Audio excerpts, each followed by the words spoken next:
All It's right. 7 o'clock now, so you're good. All right. Well, let's go ahead and call the meeting to order, the Town of Farragut Visual Resources Review Board meeting for December of 2020. As we know, the last meeting, I believe, was in October. We did not meet in November, and this one is on a different day of the month, but with Christmas season here, it works a little bit better to move things around some. So the first item on our agenda tonight is the approval of the minutes from our last meeting, which was from October of 2020. Do any of the board members have any comments or questions related to those minutes from October?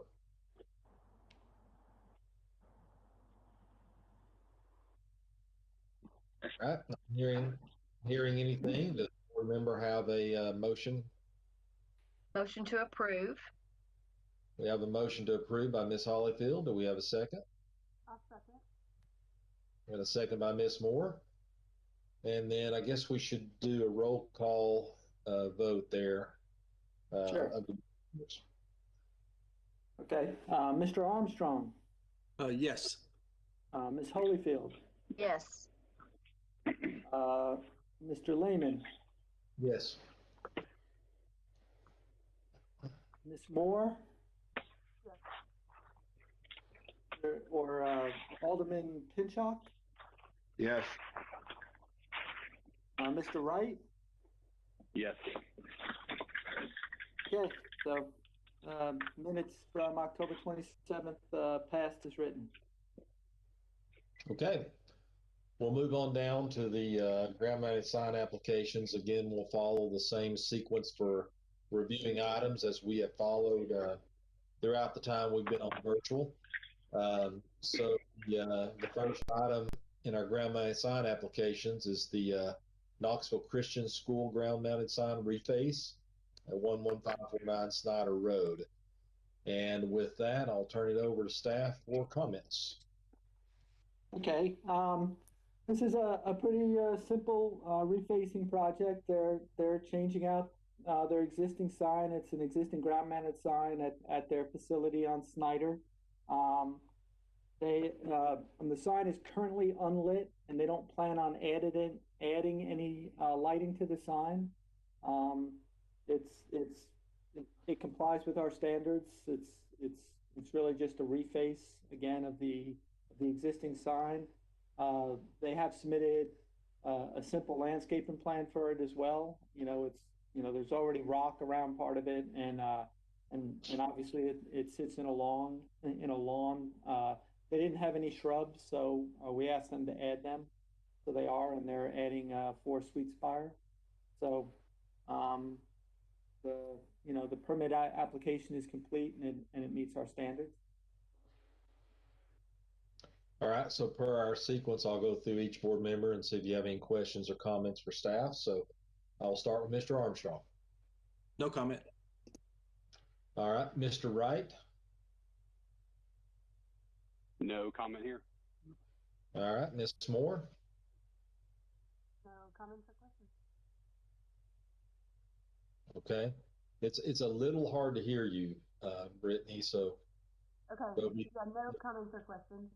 all right, thank you, Alderman Pinchot. No comments or questions. And Ms. Hollyfield. No comments or questions. All right, same here. So with that, do we have a motion from the board? Motion to approve. All right, do we have a second? I second. So we had a motion to approve by Ms. Hollyfield and a second by Mr. Armstrong. Is the applicant present on here tonight, Bart? Do you know? I don't see them logged in. The only people I see logged in are members right now, unless I'm missing somebody. Okay. Might be wrong about that, but All right. What about any citizen comments? I don't have any on this. Okay. With that, do we have any amendments to the motion? All right. Well, hearing that, let's have a roll call vote. Okay. Mr. Armstrong. Yes. quite a bit of reverb here for some Yeah. reason. Ms. Holyfield, Yes. Mr. Lehman, Yes. Ms. Moore, Yes.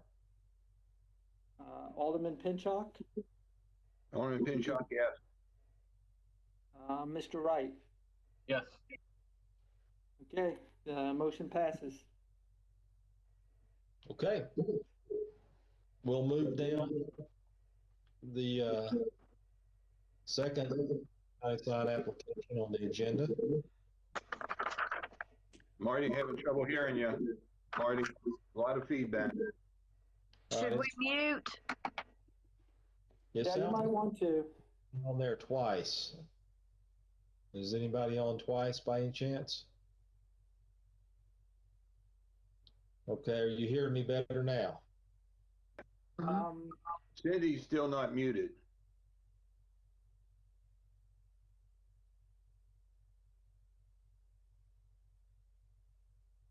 All right, looks like everyone's muted at this point. So, all right, so we'll move down to the next item on the ground mounted sign agenda, which is the commercial office building at 102 Chaho Road. I don't know if I ever say that right, but it's a permanent ground sign replacement for the commercial office building there, and one that I think has been up for a while. So with that, if staff will provide your comments on this item.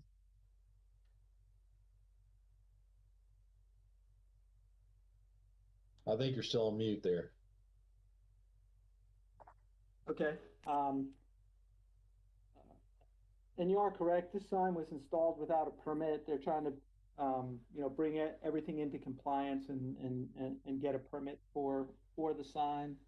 I think you started to look at this sign a couple of meetings ago with Holly.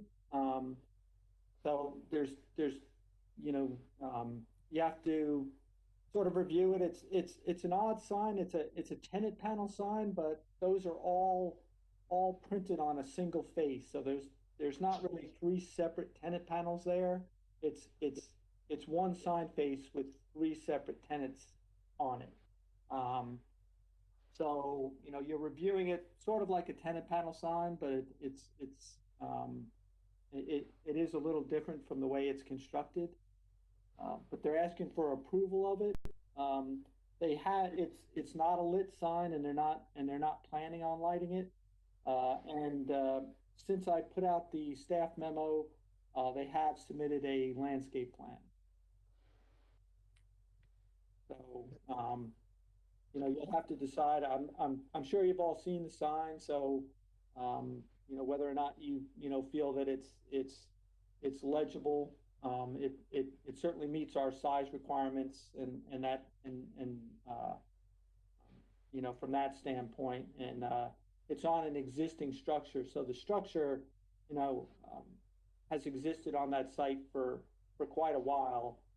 They just basically changed out the sign face. All right. Well, I'll ask at this point for board comments or questions of staff. We'll start with Ms. Holyfield. It looks like it's on hooks. Am I correct? Like they've just taken, is it a piece of wood or what is it made of? The sign itself. Honestly, I'm not sure what it's constructed out of, but it is hung on that cross member. Yes, I thought. Is this the first? I don't remember ever having something like this. It's almost like that one of those that you just put it on, and then if it changes, you take it off and put the other. Well, there was a sign there before this one. So was it the same way? Yeah, yeah. Basically, they've just changed out the face. They've had a new a new printed sign face put up. What was there? Can you? I don't remember. What was there before? Do you remember? No, not off the top of my head. Does anybody? Nope. No. So you don't know what it is actually made of wood or plastic, or, I mean, what I actually? think it looks like some sort of plastic. Okay. All right. That's all I needed to know. Thank you. All right, Alderman Pinchot. I have no questions. Okay, Ms. Moore? My only question is about the numbers on the sign. So on the left-hand side, it looks like maybe there was something there. I don't know if that was for numbers or not. Do we know if there are numbers on the outside? I believe there are numbers on this sign somewhere. I just can't remember where they are. Actually, that's an odd sign, and it is a pre-existing structure, and we thought about having them add street numbers to it, but the way the sign is oriented, it would be confusing because the address is actually 106 Cheho Road, and so we just opted not to have them put the numbers on the sign in this instance because it's not a Kingston Pike address, but the sign is sort of oriented towards, for Kingston Pike traffic. Okay. And I think it is maybe on the building too. I remember this came up before, Yeah. and I couldn't remember what was discussed, but yeah, it is an interesting sign and it matches the building. To Cindy's point, the hooks match kind of the architecture of the drainage on the building, so it's very consistent with the building and how it's designed. So no questions other than that. I do, Bart, to your point about the numbers, I think that makes sense where it's not confusing if you're going down Kingston Pike. So thanks for the clarification. That's all I have, Marty. All right, thank you. Mr. Wright, comments or questions? So I was going to ask about the street number, but that's been covered now. So no questions, no other questions from me. All right, Mr. Armstrong? No questions. Thank you. And I have to apologize to Mr. Rogers, who I didn't call on the last go around. Do you have any comments or questions, Jake? No, sir, I don't. All right, sorry about missing you last time. It's all good. Okay, the only other comment that I have, Bart, is you said that they had submitted the landscaping plan. Is the plan adequate? Does it meet our criteria? Yeah, actually, I added a slide here, so that's it there. It looks like they've had it for a while. It may have been the original landscape plan. They're actually putting more shrubs in than what would be required around the sign. It'll meet our standards. Okay. And otherwise, I think we did look a couple of months ago and provided some comments then, so I think it is legible for the most part. The one in the middle, but otherwise, I think it's. All right. Do we have a motion?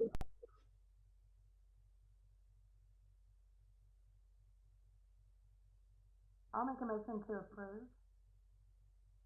All right, Ms. Moore made a motion to approve. Do we have a second? I'll second. All right, Ms. Hollyfield, second. So is the applicant present, just in case somebody joined us? All right. Hearing none, do we have some comments to add?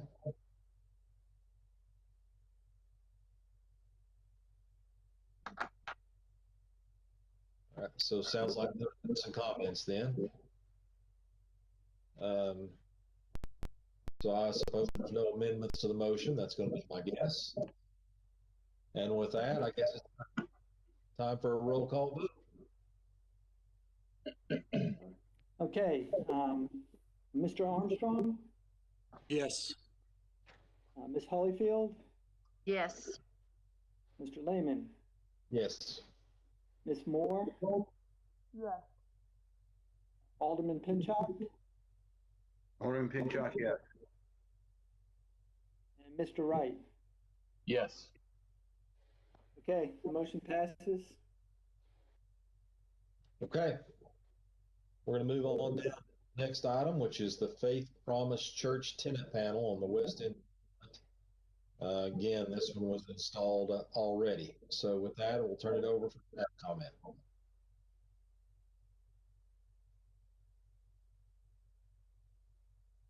Okay, and yes, this is another sign. We've had several signs here recently that have been put in without permits, so I think we're gonna have to reach out to the sign companies or something and just make sure they understand the process.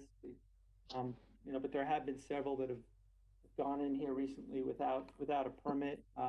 What we do in that case is they get charged a double permit fee. So there's at least some penalty in it.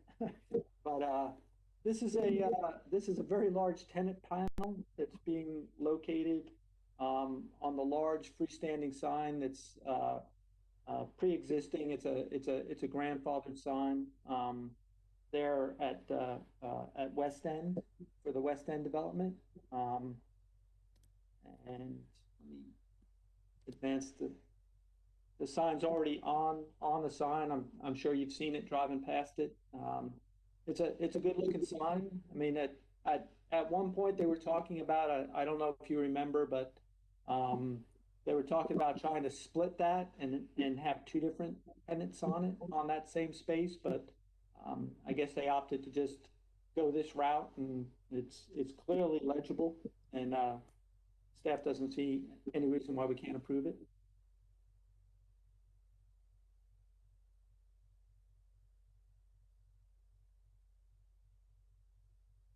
Can y'all hear me?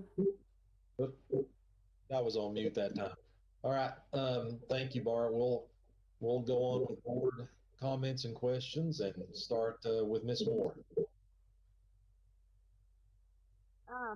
Is there a wall mounted sign that also goes with this, and is it up currently?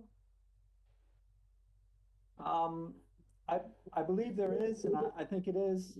I'd have to check with Holly as to whether or not she's permitted that yet. It's up. I didn't see it. Huh? Repeat that, please.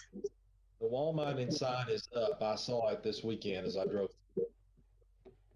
Marty, do Is you it- know if it matches? Is it consistent with this? Yes. Okay, that's all I was curious about. Thank you. Okay. Mr. Wright? Oh, sorry. Mr. Wright, comments or questions? None for me. Looks good. All right, Alderman Pinchot. Alderman Pinchot, I have no questions about the sign itself, but I have a question for Bart concerning the fact that we've had several of these signs installed without permits. Do we have a lot of sign companies these people are dealing with in our community, or is it just a handful? You know, we've got some we deal with on a regular basis, and then there are some others that just do occasional work in the area. So, it just depends. I mean, there's some that seem to do, probably 80+% of the work are just 2 or 3 sign companies, and then there's some others that pick up contracts here and there. So, we may just have to kind of make a list of the ones that have put up signs without permits, and just reach out to them and, make sure they know, what our process is. And Are you familiar with this company? I've seen their name before. I can't think of the last signs they did in the area, but it's not an unfamiliar name. Okay.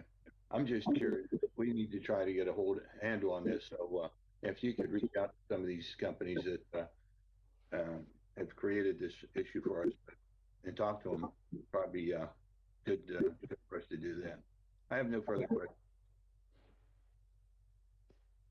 All right, Mr. Robbins, comments or questions? No, sir. Mr. Armstrong No comment. and Ms. Hollyfield. I just have a question. Do you find the company or the signage company or both how do you do that? Because I'd say that comes down between the sign company or the owner and however they want to work that out. We basically double bill the permit fee.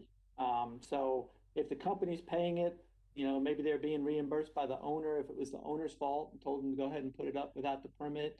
Okay. If it's, vice versa, if the sign company didn't follow through to get the permits they needed to, maybe maybe they have to eat the cost. I'm not sure. But You just would think that the signage companies would know that they have to go through a town to do this. But anyway, I have no comments. It looks good. I was just curious who actually you would find in a case like that. But the way the process works now is they have to apply online through our MGO system, and part of the application is they get an invoice, and when it's for a sign that had already been put up, the permit fee is doubled, and they don't move through the process until we've been paid. So who ultimately is paying that, whether it be the owner or the sign company, I don't know, but we are double billing them when they do put them up without a permit. This is Alderman Pinchot again. What is the permit fee? How much? It's only $100. Okay, thank you. This is Derek. I wanted to comment. I wonder if, just a thought, if maybe to some of the points that were made about Alderman Pinchot and making comments about getting a handle on this, I wonder if sometimes these signs are going up. This isn't necessarily a justifiable excuse or reasonable excuse, but they're going up because they've done signs before. They, quote, in their mind, know what's going on. They know what to do. They know how to do it. So we'll just push it through because we know they're going to approve it. And just thinking out loud, I wonder if that may be their thought process. I insure a couple of sign companies. I know one company in particular does a lot of work in Farragut. I think they do a good job, and I like to know if they don't because I can get to them. But I know they tell me that they work with Town of Farragut and they go through the permit process. But I wonder if they get so used to doing these that they just think, slap it up there and we know what we're doing. We know it's going to be okay. But just, again, thinking out loud and wondering if, not a justification, but just some thoughts as we're talking through it.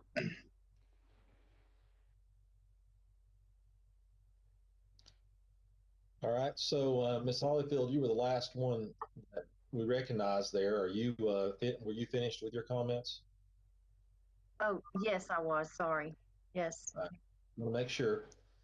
All right, and to me, the sign looks good. I think we covered all the other questions. So with that, is there a motion from the board?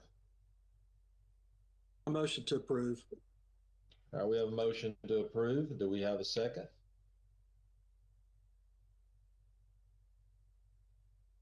A second. So we got a motion by Mr. Armstrong, a second by Ms. Hollyfield. At least that's the one I heard. So, yeah. Again, is the applicant present for the sign? Okay. Any citizen comments?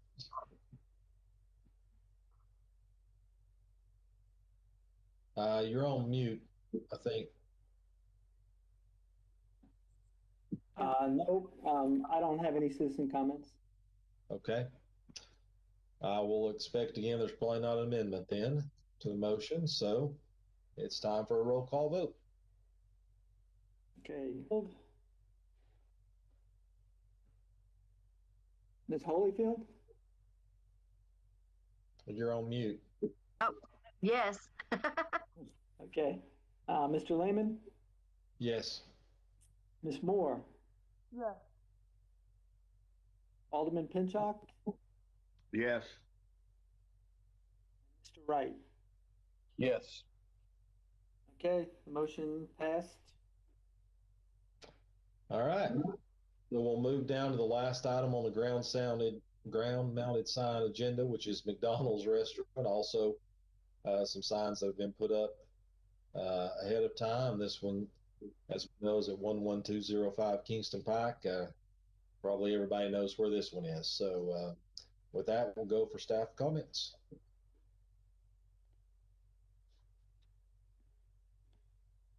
Okay. Um, again, these are for some entrance and exit signs there at the main entrance there off West Point Drive. They were put up without a permit. There was some confusion. They had sent over apparently, a copy of the signs just to, that showed what they look like and what their dimensions were. And they were told that they were okay from that standpoint and go ahead and submit, but they seem to think that they got a verbal approval to put them in. We don't do verbal approvals. So they're now trying to, get a permit for the two signs. The problem there is the revised sign ordinance only allows for one, what we call now peripheral accessory freestanding sign per access. So they've got two up, and our ordinance only allows for one. In addition, the easternmost sign, which would be the one on the right-hand side, if you're looking at the plan or looking at the image shown here, the right X, is also probably too close to the curb line. We have a 5-foot setback from the curb for interior access ways and parking lots and that sort of thing. So, one of those signs by the code needs to be removed, and the easternmost one of them also doesn't meet the setback requirements, so that's probably the best one to remove. We've communicated with the sign company, and kind of explained the situation, and I haven't heard back from them. I put it on the agenda so you could take some action on it, and we're just going to recommend denial because it's in violation of the code, and we'll just have to take it from there. All right, thank you, Bart. Here's a picture of what the sign actually would look like. It's that center one. Like I said, it meets our height requirement, which is 30 inches high. It meets the area requirement, which is 2 square feet. If you remember from the new sign ordinance that that was passed to be content neutral, we don't regulate them anymore as entrance and exit signs. We don't really regulate the message on the sign anymore. And the new ordinance just allows for one peripheral sign like that per access. They could put anything they wanted on it. They could write McDonald's on it. They could put a golden arches on it. The message is irrelevant. It's merely just how many, what size, what type of setback, that type of thing. So.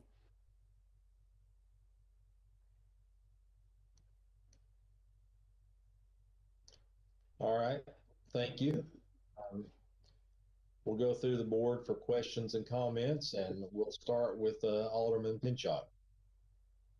Yeah, well, my first comment is, we worked very hard on that new sign ordinance, and here's an example where I think in my opinion, the business owner is due to have, should have both of these signs approved, but the current ordinance doesn't allow it. So I agree we should have them, they could keep the one up on the right and take the one down on the left until we make some type of adjustment or amendment to the ordinance. And I'm hoping that maybe we should take a closer look at the ordinance and see what staff recommends and see if we have to make that change. But it does not meet the code right now, so they cannot have both those signs.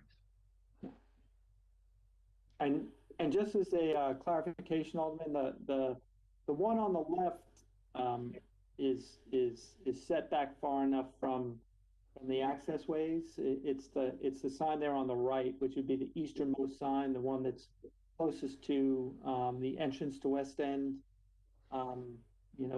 Boulevard and the tire store that would not meet the setback requirements.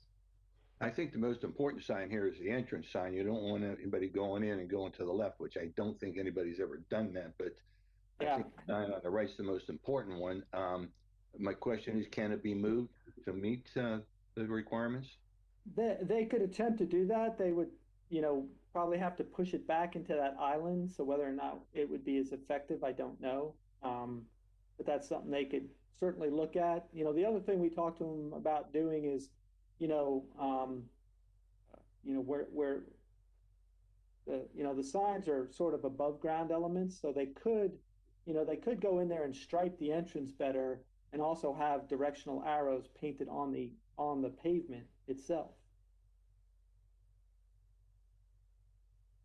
I like that idea.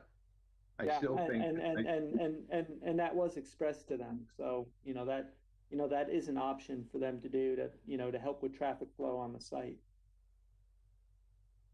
I still think that staff needs to revisit this ordinance on this particular point because there are other businesses that are going to have an entrance and exit on the same street, and if this ordinance isn't covering that, we've got an issue going forward.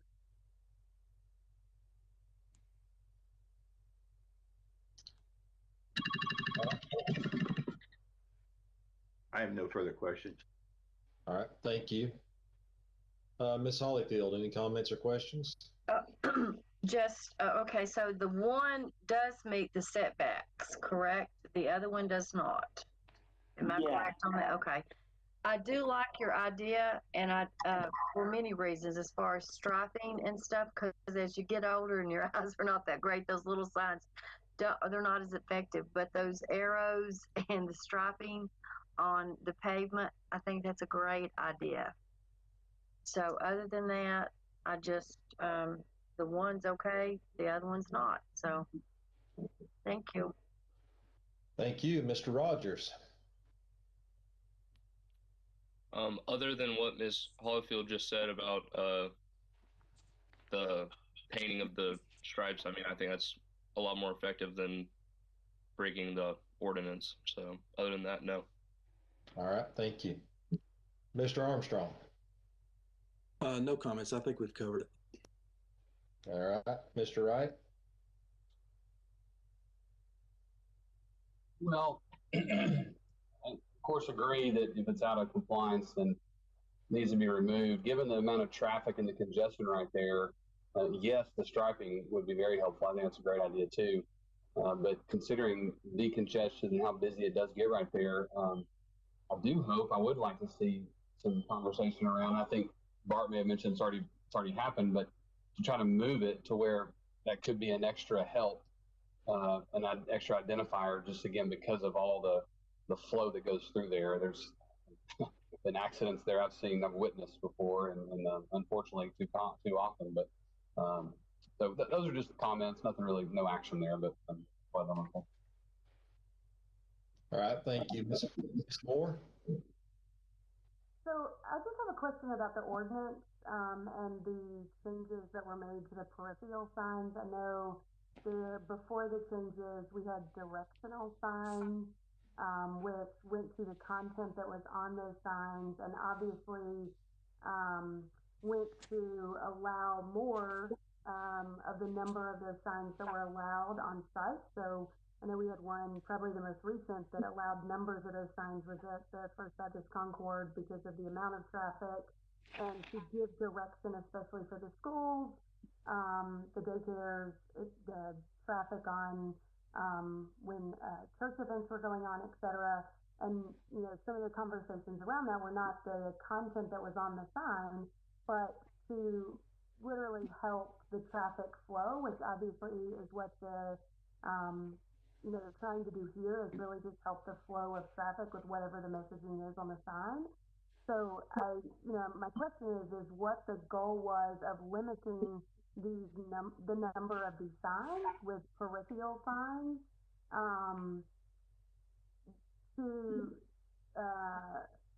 I guess it's just what's the goal of that? Because the the idea of this is to help the traffic flow and for people to not have the confusion of going in and out. And if it's clarity, then to Alderman Pinchot's point, I think we really need to take a look at this to give people clarity instead of just limiting signs. Yeah, I think the intent was, because we weren't going to be regulating the message, that a peripheral sign would not necessarily have to be used for directional purposes.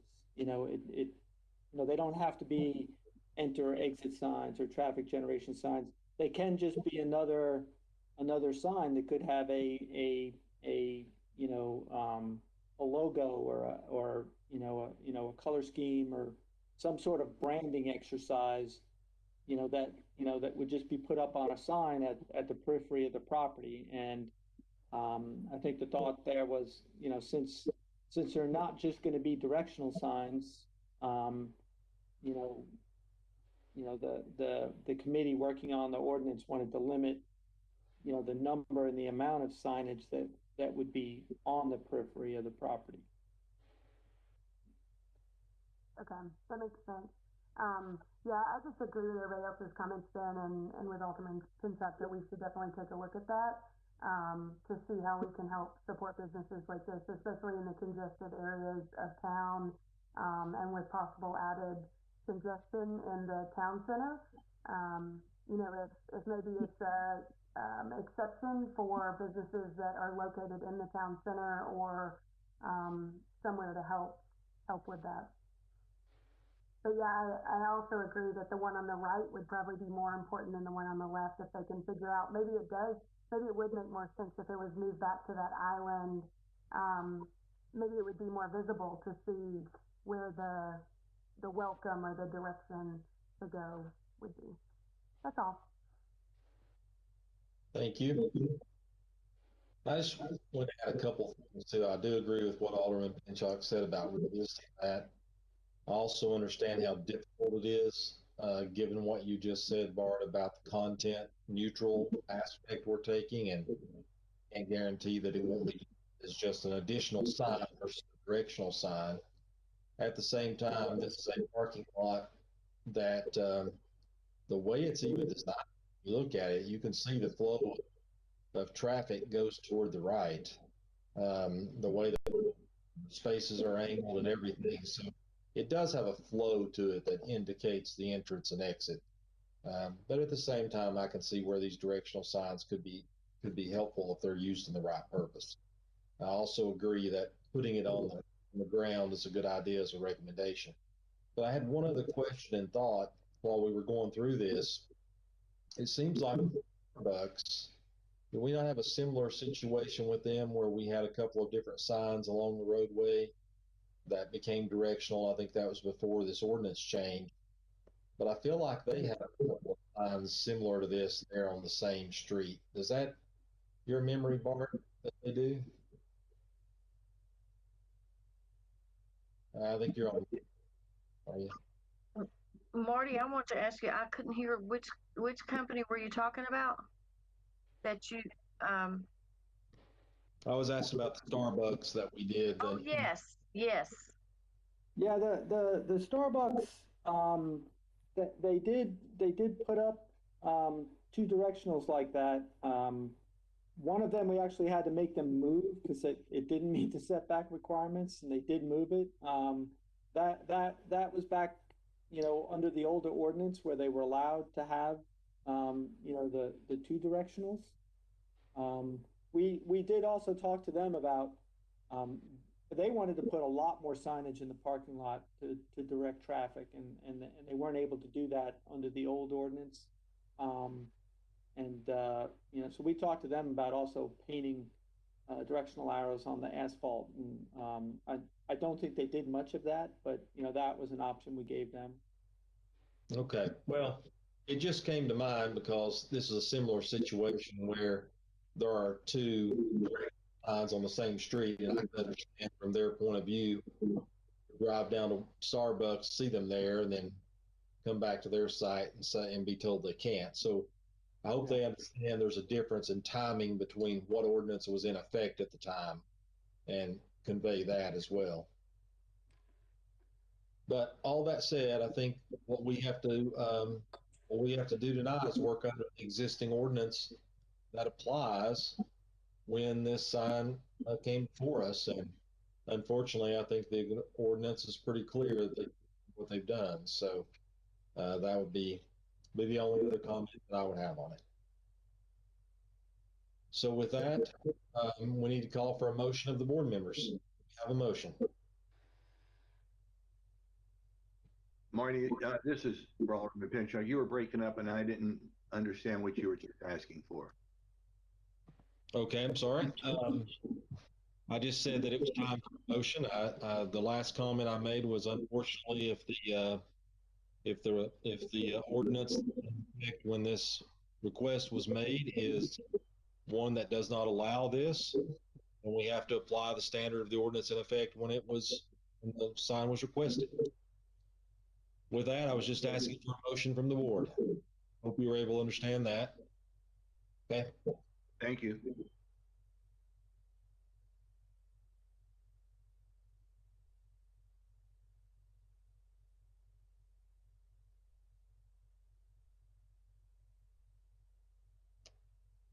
All right. So any motion at this point?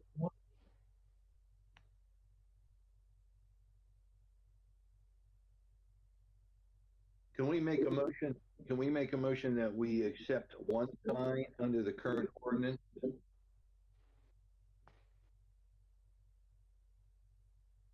I think you can make a motion to,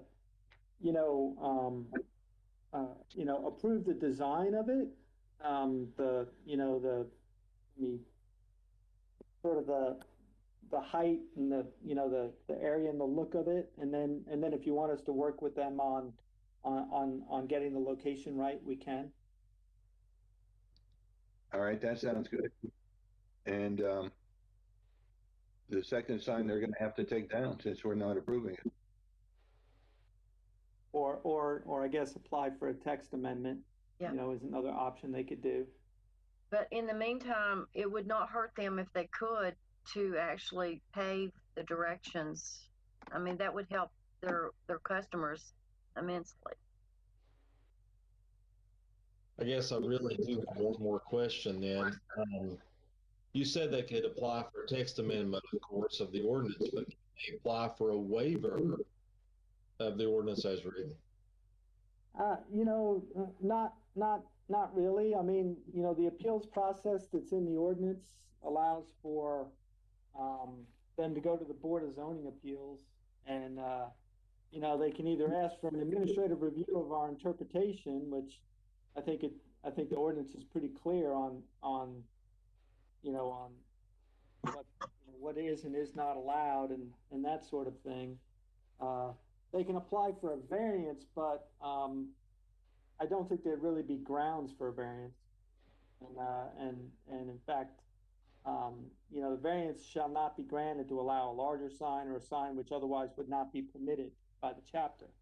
So, that would be for something where there was some odd physical characteristic of the piece of property that, they couldn't locate a sign that would be visible at all and meet our setback requirements. That might be grounds for a variance, but to just get a variance for a sign that's not allowed, that wouldn't be, really allowed under the ordinance. All right, follow up. Again, my motion was to approve the sign as shown and approve just one sign under the ordinance. And then we could tell the business owner that a temporary fix, or actually more of a permanent fix, but something they could do now would be to paint those directional signs on the pavement, as Cindy suggested. And then we can always go back and look at the sign ordinance and see if we want to make a change to the sign ordinance, which if we could, then down the road, we could possibly allow that second sign. But right now, we cannot approve the second sign. A clarifying question, motion of allowing one sign to be permitted Do we need to specify which sign, or can we leave it up to the owner to make that decision? I mean, I think as long as it meets the setback requirements, you could leave it up to them to work with staff to get it located, so that it meets the, the minimum setback requirements. Because, I don't know whether they'll want to keep the leftmost sign, which currently meets, or whether they'll want to, try to relocate the one there to the right. So, I'm not sure which one they feel will be more effective for them. So basically, Bart, we are asking them we are approving one sign, that the design, the height and all of that, plus the fact that they have to meet the setbacks, but they Yes. can choose Yes. the sign that they want and move it as long as it will meet the setbacks. Is that correct? Yeah. Okay. And then also, like, how do we add in there about paving to where that would be good for their customers? So, well, I mean, I don't think that's something you can require them to do. You can ask them though, right?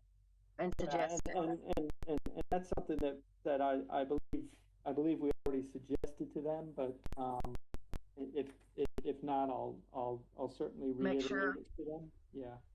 Okay. Thank you.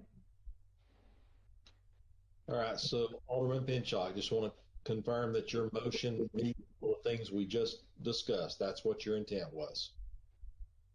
Yes, it was. All right. So we have a motion on the floor. Do we have a second of that motion? I will second the motion. With that, is the applicant present for the meeting tonight? Just as a point of clarity, who seconded that? It broke up on me. I did, Bart. Okay, thank you. So is the applicant present? I mean, do we have any citizens? No citizen comments on this? Any amendment? All right. Ready for the roll call vote? Okay, Mr. Armstrong. Yes. Ms. Hollyfield. Yes. Mr. Lehman. Yes. Ms. Moore. Yes. Alderman Pinchot. Yes. And Mr. Wright. Yes. Okay, that motion passes. And just as a point of clarity, I'm just looking at an email that I sent a representative of the sign company about this back on the 3rd of December. And I did make the comment that they, could paint directional arrows on the pavement as an alternative or a supplement to the signs. So, that is something that I have brought up to them, but I'll reiterate it to them. Especially after this meeting, to know that I think most of us are in agreement with that would maybe add a little bit more weight to the suggestion. Okay. Okay, well, that's the last item on our agenda. Is there anything else we need to discuss tonight, Mark? No, that's all I have. All right, so from what we know right now, our January meeting will be back at our normally scheduled time, normally scheduled Tuesday. And you believe at this point that it will continue to be virtual? Yes, sir. Okay. Well, I guess we will see everyone after the new year, the first of the year, and hopefully we're on the way to much brighter and happier times by then. Thank you, guys. Have a great holiday, everybody. Yeah, absolutely. Okay, See you next time. okay, bye now. Take care. Bye.